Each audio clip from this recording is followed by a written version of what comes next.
Hello, I'm Ram, and today I have a topic that I happen to be an expert on and that I feel excited to talk to you about today.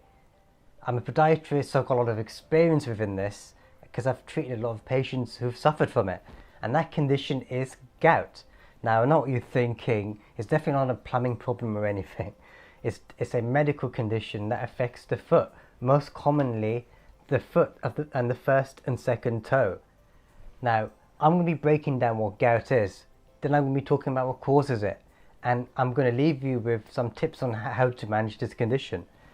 Now, before I go into this video, I would highly appreciate it if you subscribe to my channel so you don't miss any other future videos that I make, because I'm putting a lot of effort in making content that's going to help educate people out there. So without further ado, let's get straight into it. So what is gout? Gout is an inflammatory arthritis characterized by an inflammatory response, which is seen as crystal-like deposits that accumulate around the affected area, in this case the first and second toe of the foot. This causes a lot of pain and swelling to occur. You're probably asking, where do these crystal-like deposits come from? Well, they come from uric acid levels. When the uric acid levels are high, this causes accumulation of these crystal-like deposits to form. Uric acid is a waste product of the body, which the kidney works to filter out through urine. However, when the levels are very high, or if the kidney cannot function correctly to remove some of this uric acid, it then causes it to spike up or increase within the blood. So when there's a high amount of uric acid level within the blood, it then forms within it goes to the toe, most commonly.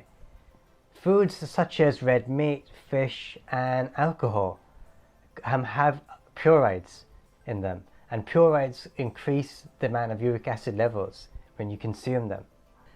So what are the signs and symptoms to look out for? In the acute phase, which lasts between 3 and 5 days, the skin can be very shiny.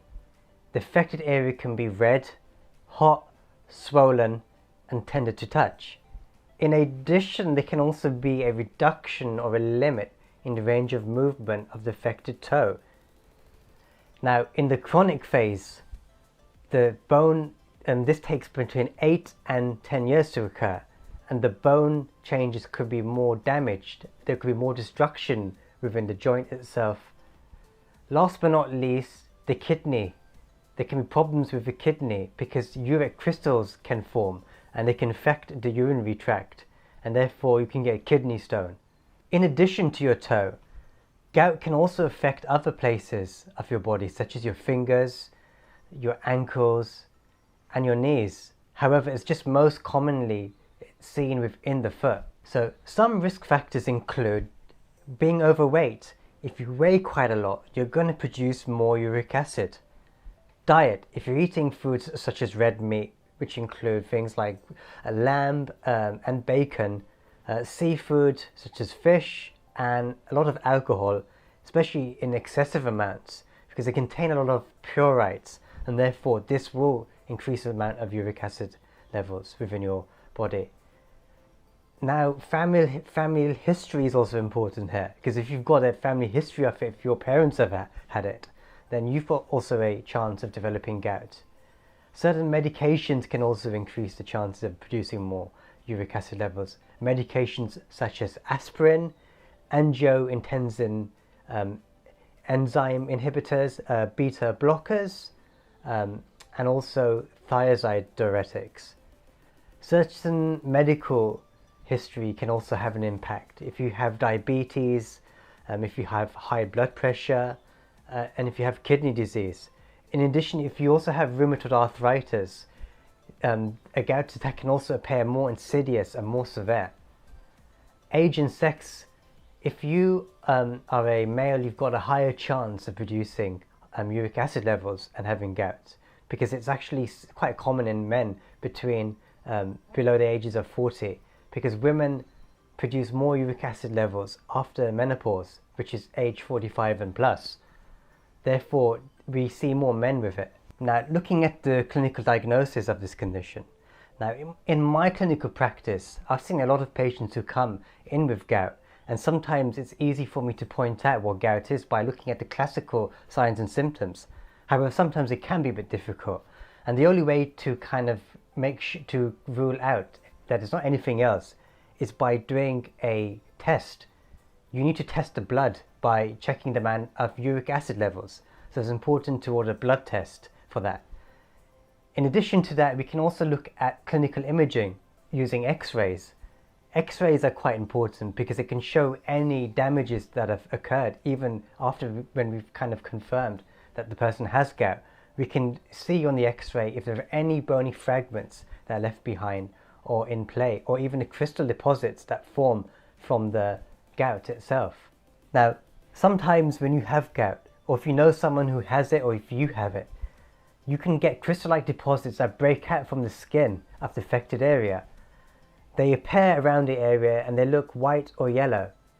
This is known as a gouty tophy. If you ever see that, it's best to leave it alone, not to touch it, because it can be very, very painful. Now let's look at the management of gout. First, we have to look at the acute phase. This lasts between 3 and 5 days. After 5 days, it should subside and the pain should go down considerably. In between that period, you should rest your foot and you should apply ice to the affected area because it can be red, hot and swollen. You want to reduce the inflammation. Avoid putting anything hot on there because it will do the opposite. It will just increase the inflammation. Avoid wearing any socks and placing any bed sheets on top of the foot because that's going to cause a lot of pain to occur. Now, in managing the pain again, you can use non-steroidal anti-inflammatory drugs such as ibuprofen. Always check with your physician before taking any drugs. You don't want to stick anything to your foot, any plasters or any padding, because it's going to cause more pain again. What you can do is you can actually buy a tubular foam and place it onto the affected toe. This is something you can probably buy in your pharmacy or some shops online. I'll leave a link in the description below so you can find some on Amazon or eBay. Again, I'm not endorsing any of these or selling any of these. You now need to look at your lifestyle changes. Lifestyle changes include reducing anything that has high purines, such as meat, fish, and alcohol. What you want to do is you want to consume foods which have low amounts of purines in there, such as vegetables, bread, and fruits. Last but not least, footwear. You want to be able to offload the pressure on your foot.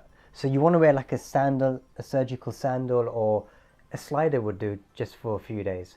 If you have trainers, what you want to do is you need something with a wide toe box because anything narrow will kind of press onto the toe and cause more pain.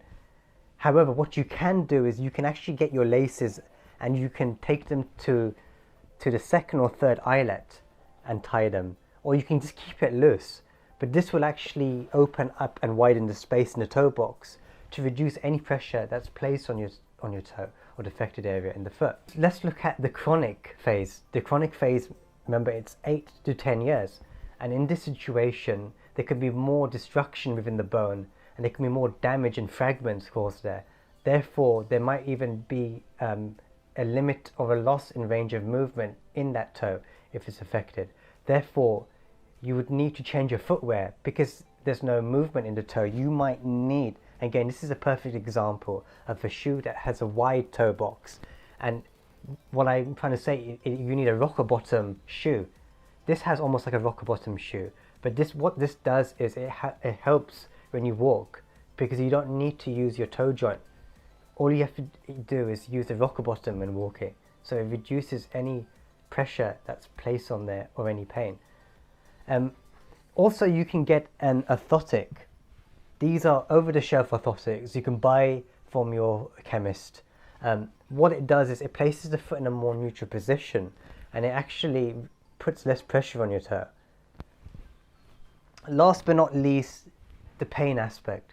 In a chronic phase, the pain might be more insidious and more severe. So we might have to look at corticosteroid injections. Usually you talk to your doctor about this because you shouldn't be taking too much of these. There are only a certain amounts you can take in the year. But having these injections can reduce the pain quite drastically. Now, there are medications that can help, such as allopurinol. However, I would avoid against this because it does affect your liver, and in order to take this medication, we need to do a liver function test every now and then. This medication works by reducing the uric acid levels, and it should only be given in a worst case scenario where everything else doesn't work in the management plan. Warning, warning, medical side effects disclaimer alert. Skin rashes, diarrhea, nausea, drowsiness, change of sense of taste. Well, there you have it, gout in a nutshell. I hope you found this video very helpful. If you find that it can help any other people out there, please share it with them. Smash that like button. I'd really appreciate that if you can do that. And also subscribe to this channel because I'm going to be making more videos like this to help you all. If you want me to cover any other medical or health topics that you have in mind, just leave a message in the comment below. And until then, remember, health is wealth. And I'll see you in the next one.